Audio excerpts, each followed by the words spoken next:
Hello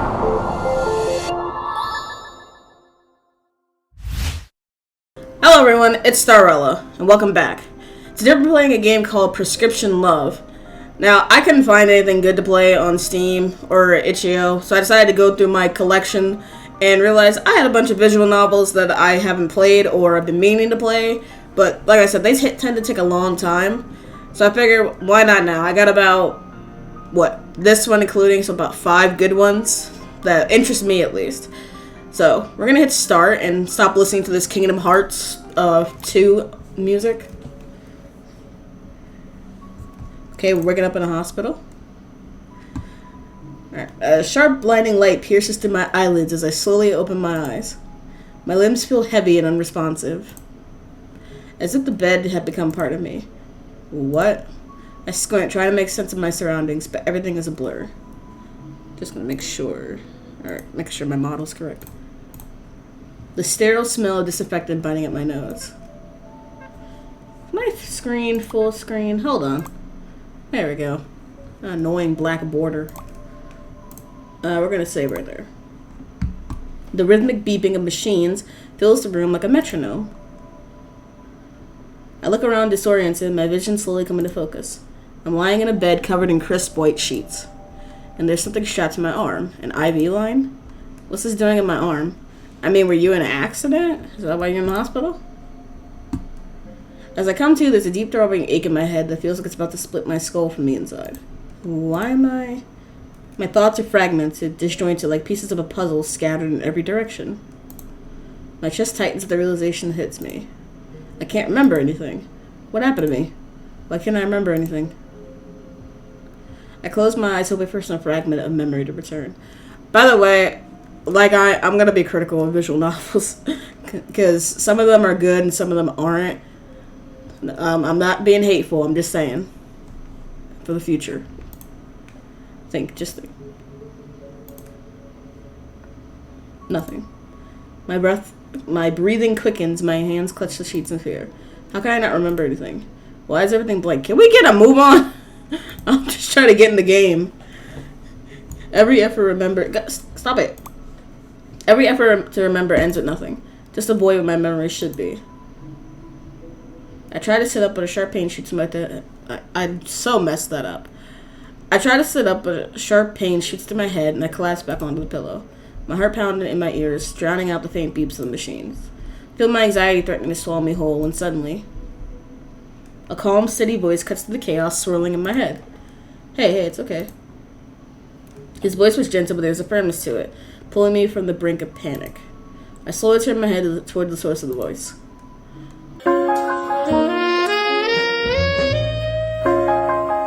A tall man stands beside my bed. He's tall, but there's nothing intimidating about him. Yeah, you already said he's tall. His hair looks a little messy, like he's been here for a while. Take a deep breath. So wait, was he standing there before, and we just didn't see him, or did he just walk in the room? I feel like you would have seen another person, but that's just me. I shake my head slowly, feeling tears prick at the corner of my eyes. Everything felt unfamiliar, terrifying. The walls were too bright, too sterile. Hey, it's alright, you're in a hospital. Why are you about to cry? You're in a hospital. Nothing bad is gonna happen to you. Like at least that should be some comfort. You're in a hospital. At least you're not, in a ditch somewhere. I could see you crying then, but it's, hey, I'm in a hospital. At least I know I'm getting taken care of. Now, if you woke up in an asylum, I can understand that. Especially not with me around. The most important thing right now is that you're awake and talking. Okay, who are you? I take a deep breath, feeling the tightness in my chest start to loosen. His words were meant to comfort, and they did in a way. But they also left me with questions. So many questions that my head felt even heavier than before. Do you remember your name? Why did it go back? Alright, my name. What was my name again? Starella. Name Starella. Fantastic. That's a very good start. I should introduce myself. I'm Dr. Anselm. I was in charge of your surgery and have been overseeing your care since you were brought in. Is that it? Is that how you say it? Anselm? Hold on. I'm going to throw this through Google Translate. Anselm. Alright, I'm saying it right. By the way, if you guys hear, any type of, music, I apparently have neighbors who don't know that it's late at night and that they should be asleep. Or at least not blasting their car radio so loud. Or was I? Surgery. I had surgery? What the heck happened to me? Yes, you were brought in with a traumatic brain injury. You were admitted with a skull fracture, leading to internal bleeding and swelling of the brain. Emergency surgery was crucial to relieve the pressure in your brain. I stared at him, unable to fully process the magnitude of what he was saying. My question would be, where's my family, and why is the doctor the only one here with me? Like, are they outside? Brain surgery. I had brain surgery. My stomach twisted at the thought. It was a very delicate procedure, but you came through it well. And yes, I'm aware the doctor being in the room with you is not weird at all, but I'm just saying, as soon as he told me that, I'll be like, well, is my family outside? Since then, I've been monitoring you closely, waiting for you to wake up. You've been unconscious for a little over 2 days. The idea that I've been under his care all this time, that he's been watching over me while I was unconscious, it's both strange and oddly comforting. I know there's a lot to take in, but I promise you're in good hands. I could see it in the way he spoke, the careful way he monitored my reactions, as if he was measuring every word to avoid overwhelming me. With the initial shock of my situation beginning to settle, a pressing question rises to the forefront of my mind. Do you know what happened to me? Did someone do this to me? For the first time, I saw a flicker of uncertainty in his expression. I'm afraid I don't have the answers to that. You were found unconscious and brought in by the paramedics. From what I can tell, the significant impact is just a forceful blow, or possibly a fall. Fortunately, I don't have any more details beyond that. There were no witnesses. The people who found you didn't see what happened. They found you laying unconscious on the floor and called for help. Chill runs down my spine as the words sink in. No witnesses? I keep doing that. Sorry. The blank spaces in my memory suddenly feel larger and darker. This must be a sick joke. So, no one knows how I ended up like this. I wish I had more information for you. Sometimes with injuries like this, the memory can be slow to return, or it may never come back at all. But what's important is that we focus on your recovery. I swallow hard, not my throat tightening. I'm gonna be honest right now, I already don't trust him. He looks like one of those people, you guys ever heard the term a smile that doesn't reach your eyes? No, I think it is your eyes, or your ears. But basically, like, the smile they have is fake. That's the vibe I get from him. The idea that no one knows what happened. That even I don't know what happened. Will I ever get justice? Something deep inside me boils. Frustration, anger, fear. But then I look at Dr. Anselm. Genuine concern and kindness in his eyes, and I simply felt safe. I feel like... I don't know. Bro is faking that kindness, I'm telling you. He's been here since the beginning, watching over me, guiding my care. Even though he doesn't have all the answers, he's still here, ready to help me. Thank you. For everything, I don't know how to even begin to thank you. A slight brush rises to his cheeks, catching me off guard. He waved a hand dismissively, clearly flustered. No, don't be silly. You don't owe me anything, Sterl. I'm just glad I could help. Really, I don't know how to express how grateful I am. You're too kind. Anyone else think he looks like a golden retriever for some reason? Just me? No? He glanced away for a moment, gathering himself before turning back to me. I'm just doing my job. Watch you recover, that's more than enough for me. Whatever happened, I'm going to do everything I can to help you through it. I take a deep breath, feeling a little steadier than before. I could feel the sincerity behind his words, his modesty almost endearing. The way he said my name, it wasn't clinical or detached, made me feel like I was more than just another patient to him. Dr. Anselm takes a step back, giving a reassuring nod. I think it's best you try to get some rest now. Your body still needs time to heal. I managed to grab his attention before he turned away. Wait, can I contact my family? Just let them know I'm okay? They haven't heard from me in days. I'm sure I must have worried them. A pang of unease hits me. Why hadn't anyone visited me? Oh, well, I'm afraid it's past the hospital's curfew. I can't make any calls at this hour. But don't worry, I'll make sure you get in touch with them first thing in the morning. The thought of waiting until morning feels like an eternity. Are you sure?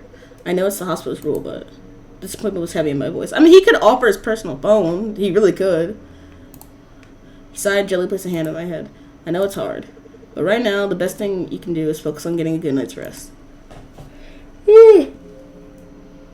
Speaking of good night's rest, his hand rested there a moment long before he pulled away. Your body's been through a lot, and rest is crucial for your recovery.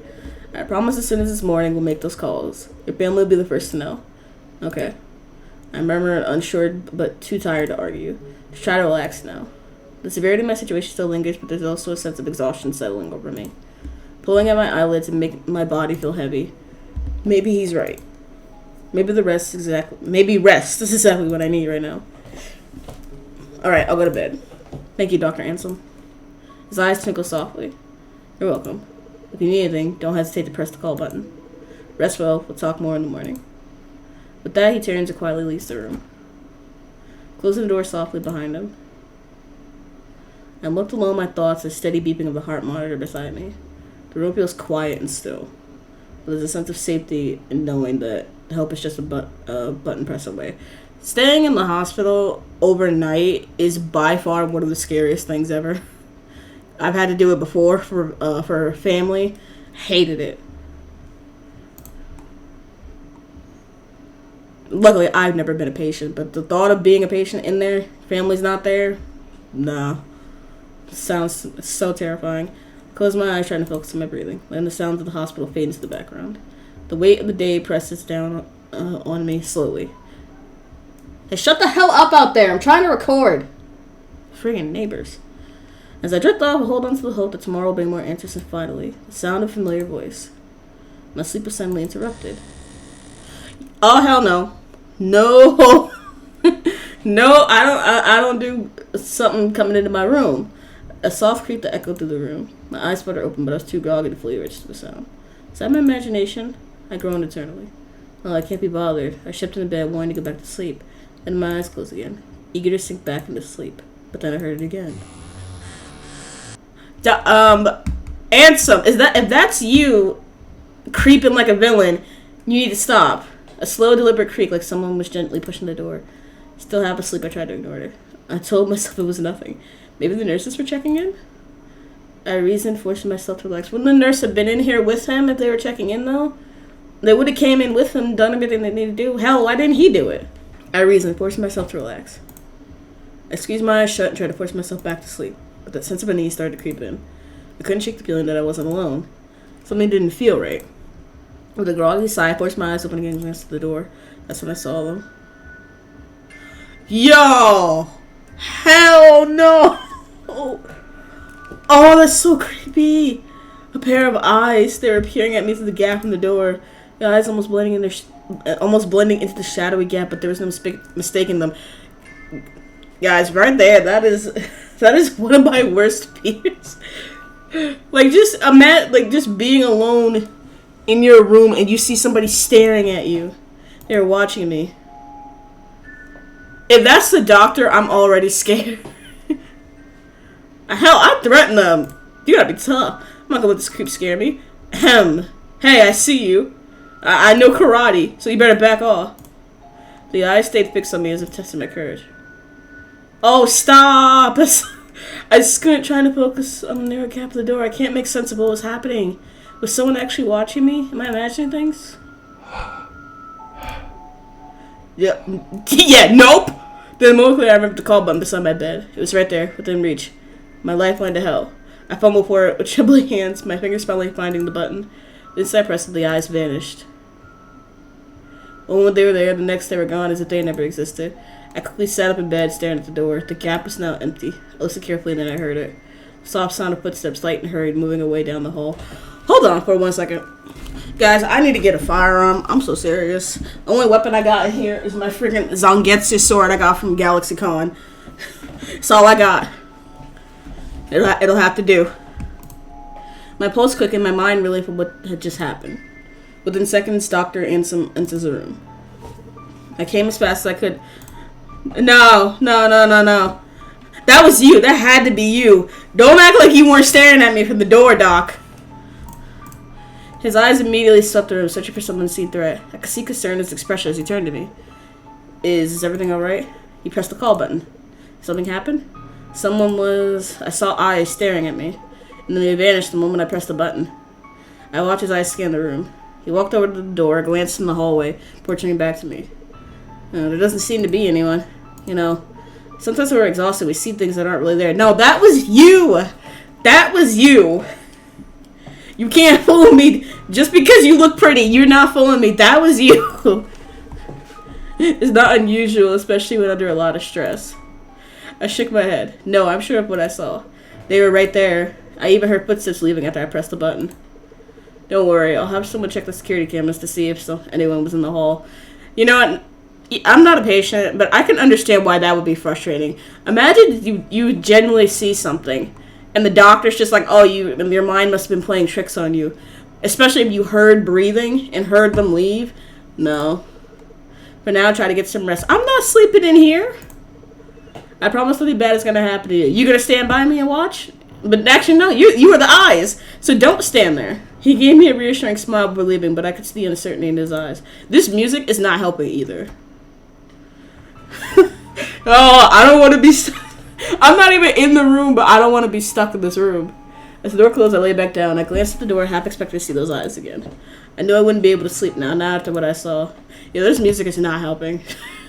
Okay, good. It's morning. No, that creeped me out. Before I knew it, morning had arrived. I must have fell asleep somehow, despite the restless unease from the night before. I still feel exhausted. A soft glow of sunlight filtered into the room. As I blinked against the brightness, I realized that Dr. Anson was sitting beside me. Good morning, Sarla. How are you feeling? I'm not feeling great. That whole scene got my anxiety up, Doc. Like, you don't have a weapon on you or nothing that you could have left for me? A teddy bear or something? Because there's no way I would have slept in the hospital room after that. Even as I said, a deep weariness tugged at me, but I didn't want to worry him. He always seemed so concerned, so invested in my recovery. The last thing I wanted was to add to his burden. About last night. Security couldn't find anything from last night's recording. Of course they couldn't. His words hung in the air. What? Those eyes. Had it really been all in my head? No, let me see the recording. I don't trust you. Just a figment of imagination? But I do hope you managed to get some sleep. I hesitated, unsure of how to respond. Do we insist or do we let it go? Save. Yeah, I do wonder. Hold on. I don't want to have to go. No, I'm not even going to go back. I'm just going to skip to that part. Because I like to go back after I do these just to see what happens. But I'm too scared to do it right now. Because I'm currently home by myself. So you can understand why that genuinely terrified me. We're going to insist. We're not going to let it go. Oh my god. Why the... I feel like we're in Attack on Titan though, and the music just got up. My breath hitched an ankle in my chest. Are you serious? Oh! Look at his face! Wait, hold on! I don't want to be mean. We're just gonna keep it. I snapped, my voice a little louder, harsher than I meant. I could feel the frustration boiling over, too intense to hold back. There was someone there, Dr. Anson. I wasn't imagining it. I could feel them watching me. And you're telling me there's no proof?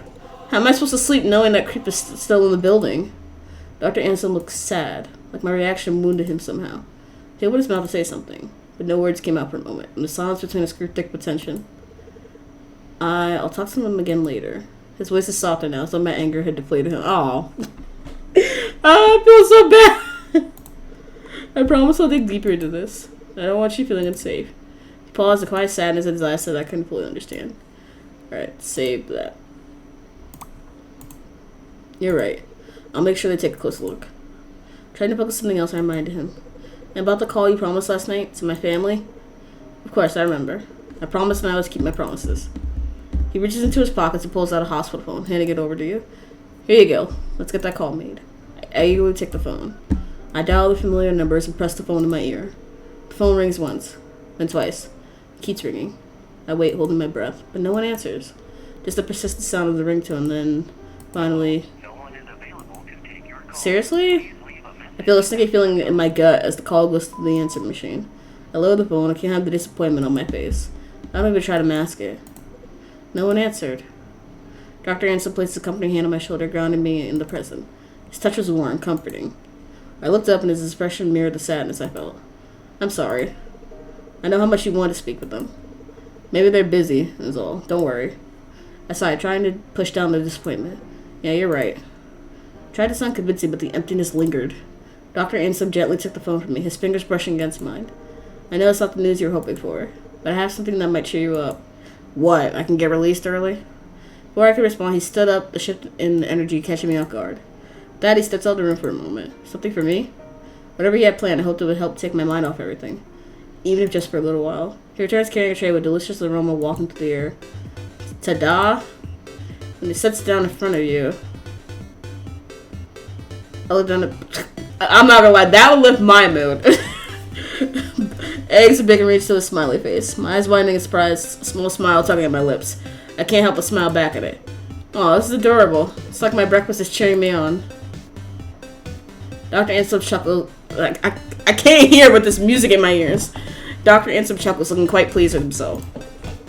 Eggs and bacon are good for the soul. Why are you looking at me like that? Hold on. With a smiley face, that's for the spirit. Dr. Ansel watches me closely as I pick up my fork. Why are you staring at me like that? Dude, move. Close your eyes. His eyes gleaming with quiet anticipation. As I lift the fork to my mouth, I notice a smooth golden sauce pooling at the bottom of the pan, hidden beneath the food. Feeling a treat, I skip a bit of it up with my next bite. The hell happened? He gave us drugs? Why'd the whole room change color? What was it? The moment it hits my tongue, the flavor deepens. Rich, creamy hollandaise sauce with a hint of tang that perfectly balances the savory bacon and eggs. Sauce elevates the meal in a way I hadn't expected. This is amazing. I mean, I don't like sunny side up eggs, but I'm sure it was good. I'm almost at disbelief at how delicious the simple meal is. Take it, the smiley face is working its magic? Definitely. But the taste? That's what's really winning me over. The hollandaise sauce adds the smooth, almost buttery richness. Alright, Gordon Ramsay, calm down. There's a big grin on Dr. Ansel's face. He's clearly pleased with my reaction. I thought the sauce might be a nice surprise. Adds a little something extra to bring it all together. What'd you put in the sauce, Doc? I don't trust you. You weren't kidding. I take another bite, savoring the way the creamy sauce cuts through the richness of the bacon. You could serve this at a restaurant. I've never had breakfast like this in a hospital before. Well, I just want to make sure your first meal felt special. I paused, looking down the plate again, then back at him. Wait, did you make this? Mm-hmm. He nods, looking a little bit embarrassed. A soft blush creeps on his cheeks as he looks down at the floor for a moment before meeting your eyes. Yes, I did. I know hospital food isn't exactly known for being well gourmet. I didn't want your first meal to just be survival food. You should have known if it tasted great. It wasn't hospital food. Hospital food tastes like the most average upon average, and that's depending on where you go, because some of it tastes like absolute crap. I smile at his clear embarrassment, noticing the way he fidgets slightly, like he's not used to this kind of attention. Well, you really outdid yourself. Thank you, Doctor. I said, why did his face get like that? Why did his eyes get like that? I really appreciate how much you do to make me feel comfortable despite everything. It's like you always know how to make things better. I watched him flush him at the compliment. This time he seemed almost bashfully proud, a mix of shyness and happiness sparkling in his eyes. Well, I'm really glad to hear that. I'll always make sure you're as comfortable as possible while you're here. This music is so loud right now. Hearing that, it's helping. That makes a difference. It means a lot to me. So really, thank you for saying that. His genuine happiness really shone through. It was clear that my compliment had brightened his day in a way that went beyond mere politeness. As I'm about to finish the last bit of breakfast, my eyes drifted to the cup of coffee sitting quietly on the tray. I hadn't noticed it the whole time I was enjoying my breakfast. Black, steaming, and inviting. I reached for the cup, taking a tentative sip. I didn't mean to do that. What? I instantly paused. It's rich, smooth, with just the right hint of bitterness. It's not just good. It tastes exactly like the coffee I make. Not close, not similar, exactly. Wait. This tastes exactly like the coffee I make every morning. How is it even possible? I know. Dr. Ansem? Why'd your face get like that? And why'd you say it like that? His voice barely a bubble with. Why are you looking like that? Why are you looking like that? So quiet I almost wonder if I imagined it. He's standing there, his usual calm demeanor in place, but there's something different in the way he watches me. I said, what was that? The word slipping out before I could stop though. He just smiles and warm casual. No, I told you, we couldn't trust him. Like nothing is out of the ordinary. Oh, really? I narrow my eyes, still processing the shock. No one ever gets it right the first time. Not the exact strength or balance of flavors. Taking another slow sip, almost searching for a flaw, but there isn't one. This is spot on. Maybe I'm just good at reading people. No, you're not. No, you're not. His tone light, just like he's making conversation, but his words send a shiver down my spine, though I can't quite pinpoint why. Either that or you got some kind of sixth sense. It's kind of uncanny. I shake my head trying to clear my thoughts. Am I overthinking this? I mean, it is just coffee. There's no need to make a big deal out of it. He's made me breakfast, not to mention been nothing but kind to me. Why am I doubting him? Because it's not exactly normal for your doctor to personally make you breakfast. I mean, I'm sure there is some doctors in the world who probably do go the extra mile. But I think it's kind of unsettling that if you have your food a certain way and he makes it exactly the way that you like it without ever knowing you, that is disturbing. Like if you like, I don't know, sriracha on your eggs and 5 pieces of sugar, the cube ones that you see in your coffee, and he knew that to a T, yeah, there's something wrong with that. Just a harmless coincidence. I know that's the most random thing ever, but this is what came to my mind. This is a harmless coincidence. It has to be. No, because why is he chuckling? I read this sentence while talking. Why is he talking like that? Like he knows you're on to him, but he's having fun, so he's also trying to play it off.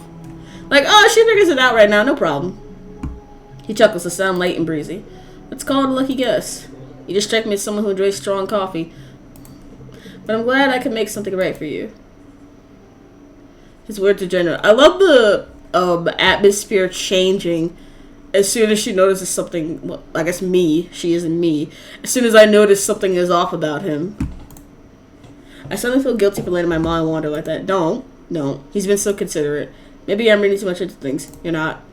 I take another sip of coffee, feeling the warmth spread through me. There's no way he meant anything strange by it. I think to myself, relaxing a bit. He's just trying to make my stay a little more bearable, going above and beyond because he cares. Shouldn't doubt him. He's done nothing but try to help. As I set the cup down, I glance back at Dr. Ansem, who's watching with that same gentle smile. The warmth of the coffee lingers on my tongue, and the unsettling thoughts fade into the background. Thanks, Dr. Ansem. It does make a difference. You're very welcome, Sir Rolla. As he glances at his watch, his expression shifts ever so slightly. You should probably get some rest now. He says as though he's reminding me of something important. I've had a long morning. It's important that you don't overexert yourself. Hey, I got a question. Why did I only call my family once? I'd be trying periodically throughout the day. I'm fine. Dr. Ansel smiles, but there's a firmness in his gaze that makes it clear he's not going to entertain any arguments. And another question. If they thought that I had a fall or someone hit me over the head with something, why is the police not here? I know you're strong, but you still need time to heal. Pushing yourself won't help. He steps closer, his hand lightly brushing the edge of the blanket as he adjusted over my legs. And I know, we're still just in the midst of the game, so I can't ask too many questions. There's a tenderness in the gesture, something careful and deliberate. You need to take it easy. An unexpected wave of fatigue hits me, leaving me more tired than I anticipated. Well, my experience of the effects of a food come up. I sigh, feeling the pull of drowsiness become harder to resist. As I sense in my thoughts, he offers me a reassuring smile. I'll be back to check on you later. What? All white on? What? You said all white. What are you, 5? All white. Sounds like one of those rap videos. And they try to sound fancy or something. With that, he quietly leaves the room, closing the door gently behind him. Probably having a food coma. Dr. Ansel did say I need lots of rest. You ate, like, what? 2 eggs and 2 pieces of... well, from the picture, 1 piece. Or 2 pieces of bacon and had some coffee. You're not that full. I close my eyes and nose my face against the pillows. Time's to spine up, I only wake from my peaceful nap. I rub my eyes trying to shake off the drowsiness. Something catches my attention. Oh, not again. The door in my room is slightly ajar. Why is the door left open like that? Was it... No, sure, I saw Dr. Ansel close the door before he left. Was somebody watching me sleep?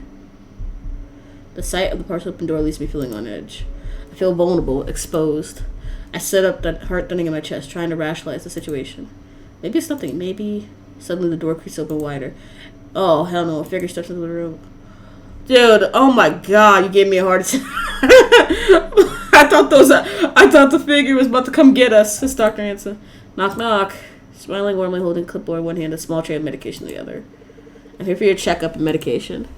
He notices the fear etched on my face. You look terrified. What's wrong? Wouldn't he notice that the door is open? And yes, I'm aware it's probably him doing all this. I'm just saying. play your role a bit better.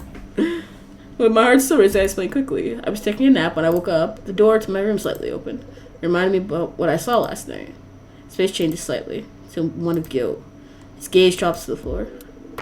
Oh, I'm so sorry, Starella. I came in earlier to clear away the tray and utensils from your breakfast. I saw you were sleeping, so I tried to leave quietly not to disturb your sleep. I must not have shut the door tightly. I'm really sorry. That must have been so frightening for you. Glance over, realized he's right. The breakfast tray is gone. I hadn't even noticed in my initial panic. A sense of embarrassment creeps in as I realized I may have overreacted. No, I'm sorry, Dr. Anson. I think last night left me feeling a little paranoid is all. He shakes his head. No need to apologize. It's completely understandable to feel uneasy. I am still recording, right?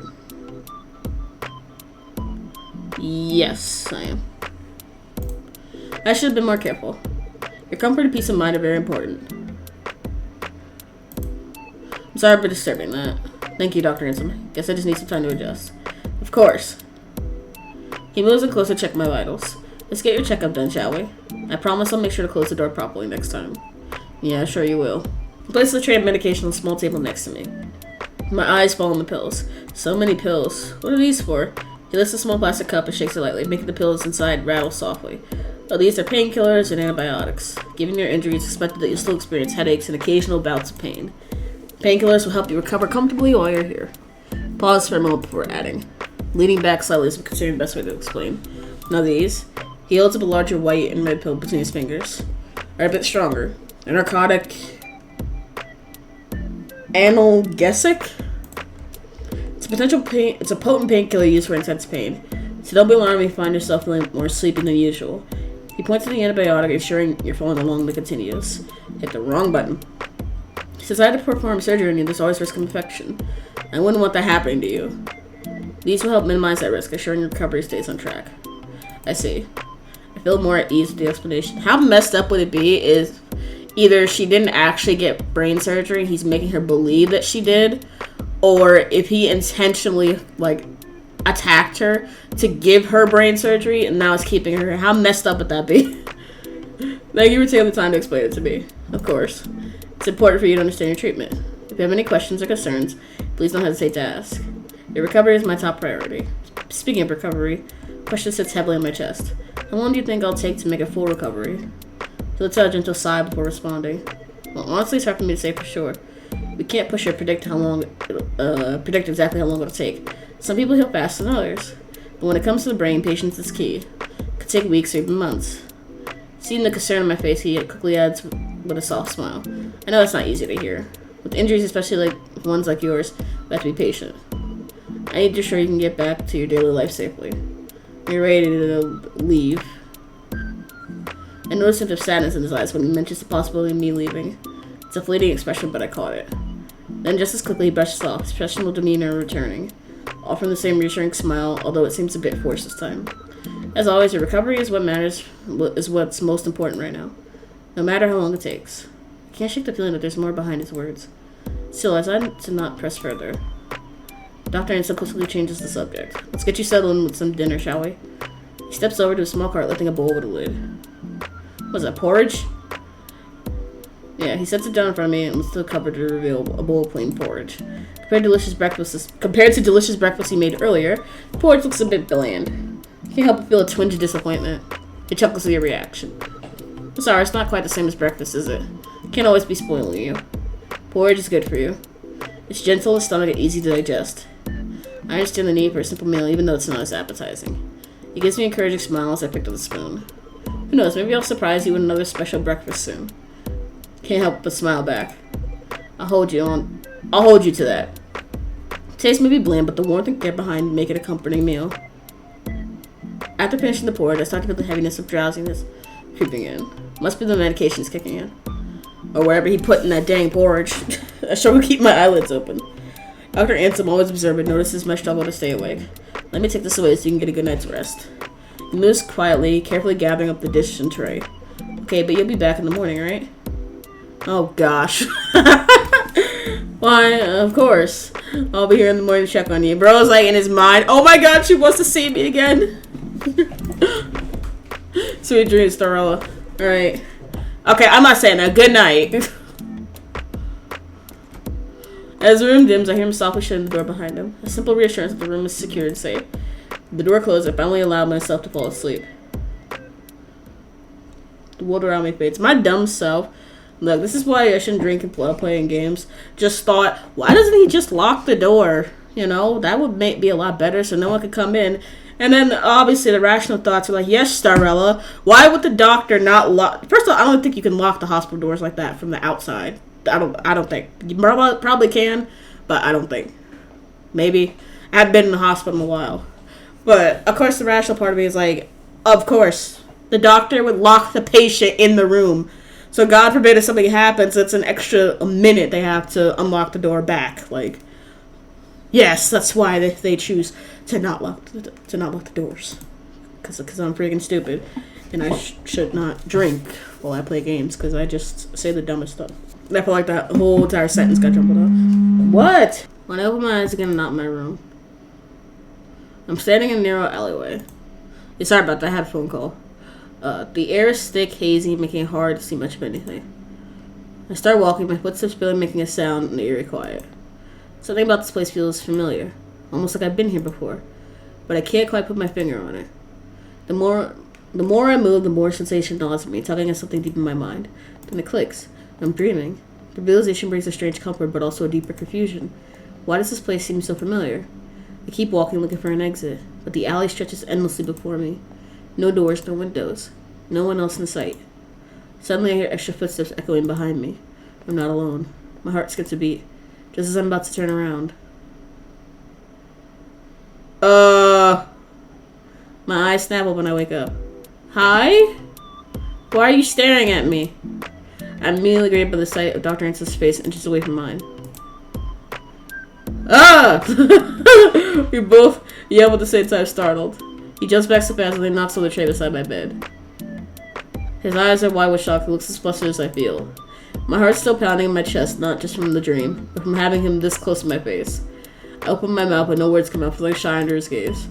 My words feel heavy and misplaced, as if they'd only make this moment more awkward.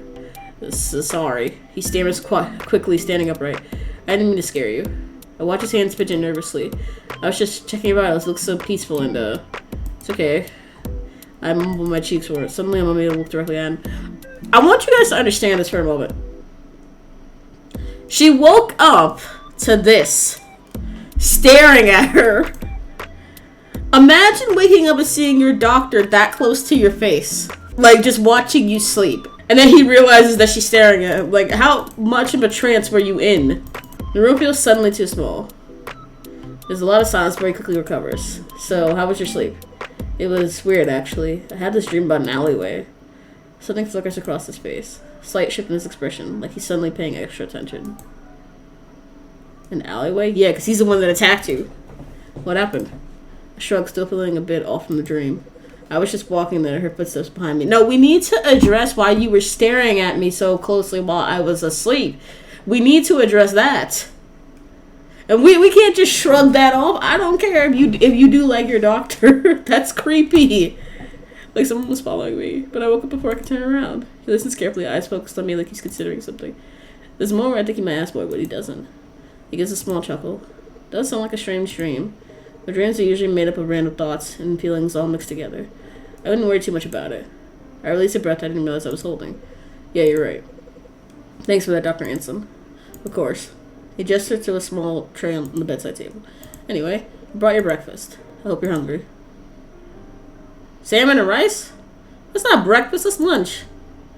Though some of it spilled into the tray. Oh, sorry, I missed that. I look over, noticing a bowl of salmon and rice, though some of it is spilled onto the tray. His eyes widen horror as he notices the mess. Oh no. I didn't realize. I'm so sorry. I can bring you a fresh one. It won't take long. Before you can leave, I reach out. My hand gently stopping him.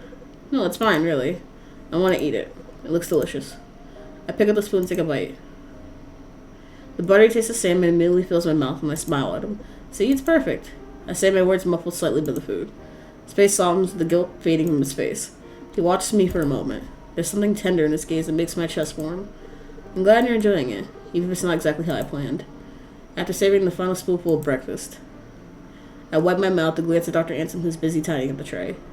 And by the way, yes, I know, fish and rice Like a Japanese thing, I understand. I'm just saying. For me, that's lunch. That's not breakfast.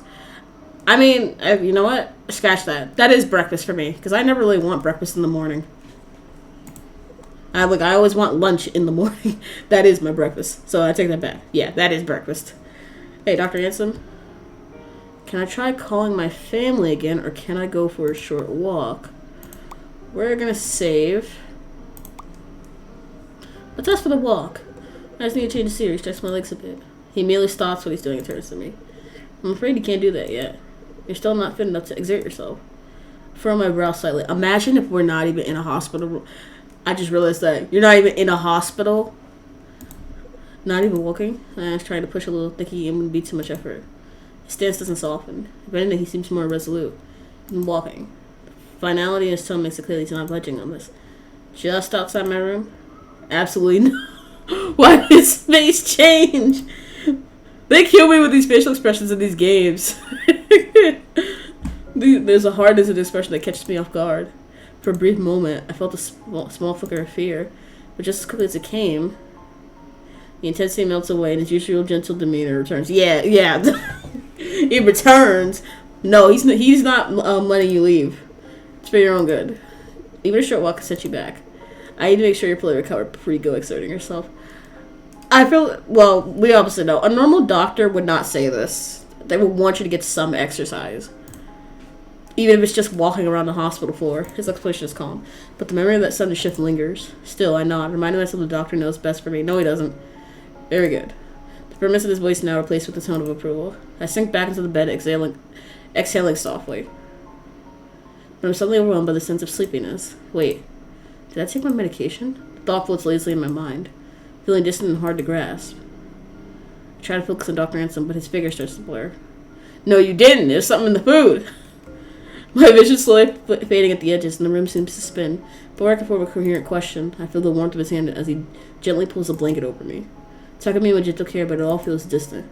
I want to speak, but my body feels heavy, and my thoughts scatter. I'm pulled into sleep before I even realize it's happening. I gasp awake, my breath catching as I sit up. I blink, trying to gather my bearings, my head foggy like I'm still caught in a dream. I sit up slowly, the weight of fatigue still pressing down on me like a heavy blanket. How long was I asleep for? Oh, good evening, Sarala. I look up startled. It's Dr. Ransom. I rub my eyes, trying to shake out the grogginess. Evening? My voice scratchy, trying to shake the fog from my mind. How long was I asleep for? Only a few hours. You needed the rest. How are you feeling? I pause, trying to assess myself. Groggy, really groggy. I admit the words slow to form. Why do I feel so tired? I asked, my voice a little sharper than I intended. After breakfast I was exhausted. He doesn't flinch or seem surprised by my question. Instead, he pulls up a chair and sits beside me. The same steady pace in his expression, the same steady patience in his expression that he always has. Fatigue is one of the most challenging symptoms after a brain injury. The brain has to work much harder to compensate for the damage. Hit the wrong button, even for the smallest task. It can drain your energy faster than you realize. His explanation is so calm, so reasonable that I find myself nodding almost automatically. It does make sense. Of course it makes sense. But why do I still feel unsettled? It's not unusual to feel exhausted out of nowhere in your circumstances. Your brain is basically working overtime as you recover.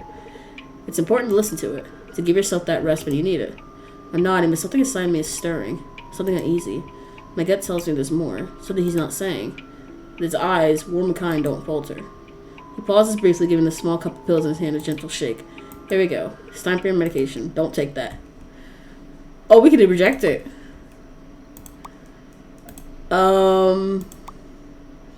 We're going to reject it. Stare at the small cup of pills in Dr. Anson's hand. I don't know why, but today, the sight of those pills makes my chest tighten with dread. It's watching me, waiting patiently. But something inside me snaps. No. I'm not taking them. I slap the cup away from his hands, and the pills scatter across the floor.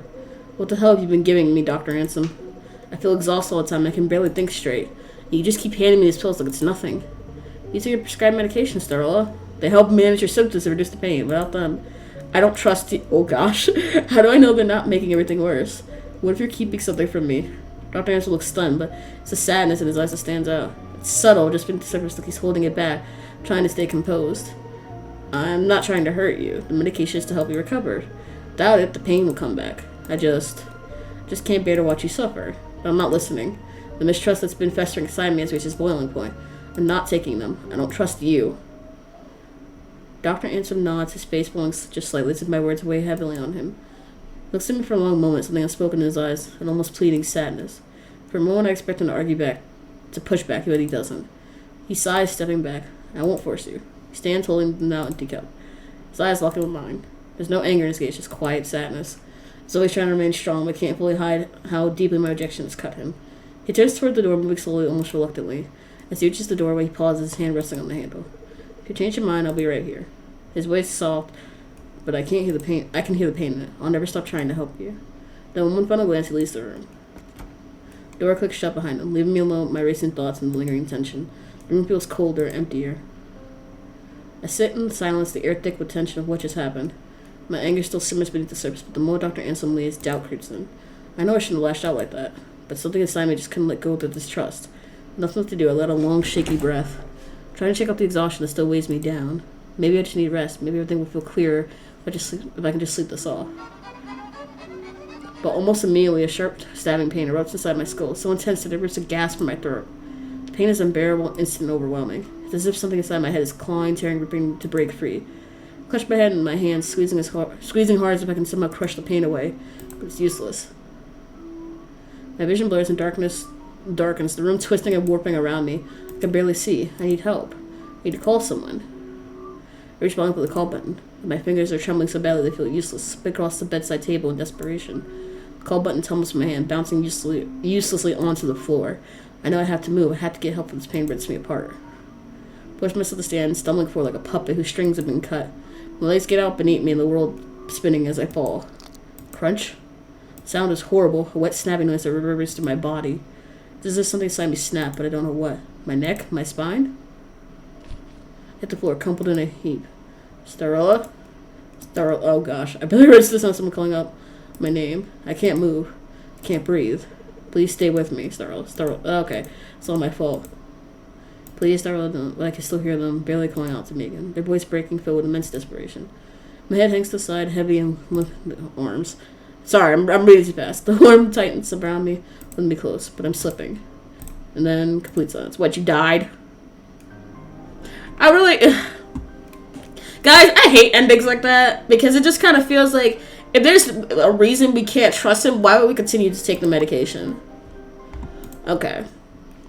Wait, I hate endings that force you to do a certain choice, because it's just like, oh, okay, so clearly he's done something to us, but clearly the medication is doing something too. So we have no choice but to take it. I'm not gonna lie, I really hate decisions like that. Because then later on, we're going to find out that the medication is doing something, and we probably shouldn't have taken it. But obviously, we see what happens when we don't take it, so it's kind of a lose-lose. The pillows rolling slowly in the plastic as I tilt the cup in my hand. These will help. You've been pushing yourself. Your body needed the support. I nod, lifting the cup to my lips. The pills go down easily with a sip of water. The taste familiar, leaving a slight bitterness on my tongue like always. I feel a little more at ease as the fog in my mind starts to clear, if only slightly. Good. Don't worry. I'll take care of you. You'll start to feel better soon. There's something always so reassuring about him. His quiet patience. The way he never seems frustrated, even when I ask the same questions over and over. It's like he understands without me needing to explain. Thank you. I say softly, sinking back to the bed. The sheets cool against my skin. My eyes are still heavy, but I'm less tense now, more at ease. His presence always seems to have that effect on me. Dr. Ansem stays seated beside me for a moment longer. Then he stands slowly, as if not wanting to disturb the calm that settled over the room. If you need anything, just press the call button. I'll always be here for you. As the door closes softly behind him, the room feels quieter but in a peaceful way. Like all potential has been drained away. I pull the blanket up around me, feeling safe, cared for, and finally ready to rest. Dr. Ansem's words linger in my mind as I close my eyes. I'll always be here for you. With that thought, I let go of the last of my worries and let sleep take over. Trusting that when I wake, I'll still be in good hands. Oh, okay. What other choice do we have? Okay, so we can let go. Alright, I'm gonna go through the game again, and I'm just gonna show scenes that I didn't see, because I don't know if I got the correct end. I don't know if I got any endings, really. But I'll be back, and I'll show you what I got. Okay, instead I'm gonna let it go. The truth side happening back in my mind. Wait, I couldn't shake. Even though the memory last night still nodded. It's just in my mind. I remember this is when where he said that we probably just hallucinated it the next day. So instead of insisting, we just let it go this time. There's no use in overthinking it now. Trying to focus on something else, I reminded him about the call you promised last night to my family. Of course, I remember. Promise I always keep my promises. Just in the pocket. Alright, I'm gonna skip a bit just because we've seen this already. Alright, so we're back at the choice of can I try calling my family again. So we're gonna hit this. Of course, let me get you the phone. He leaves the room briefly and returns with the phone in hand. I dial the number carefully, each press deliberate. I even double check the numbers to make sure they're right. I bring the phone to my ear, waiting for the familiar ring again. But again, there's no answer. I frown. This is the second time they haven't picked up. Something doesn't feel right. I take a close look at the phone and realize there's no signal. Confused, I ask him, why isn't there any service? Doctor answers pauses for a beat before offering a quick response. Oh, go back. What happened? Hey, stop it! It's probably just a connection. Gosh, it's probably a connection issue in there. What did he say? The signal's always a bit tricky in this building. I can't help but feel the explanation felt strangely rushed. The room feels too quiet now, like the silence is pressing down on me. Yeah, that whole part, for whatever reason, the text just speeds through. I sink back into the bed, exhaling softly. I'm suddenly overwhelmed by the sense of sleepiness. Wait, did I take my medication? Alright, so that's what happens after we do that. Alright, guys. So, after going through it a bunch of times, the game kind of just ends. And I was looking on the Itch.io page. So, this is still just a demo. But there hasn't really been an update since like 2024 on the Itch.io page. I'm not sure if I have to check the Tumblr to make sure. But as far as I know, this hasn't really been updated in a while. So I hope it does get updated. I am liking this so far, but we'll wait and see. Hope you all enjoyed the video. Make sure to like, share, and subscribe. I'll see you all in the next one.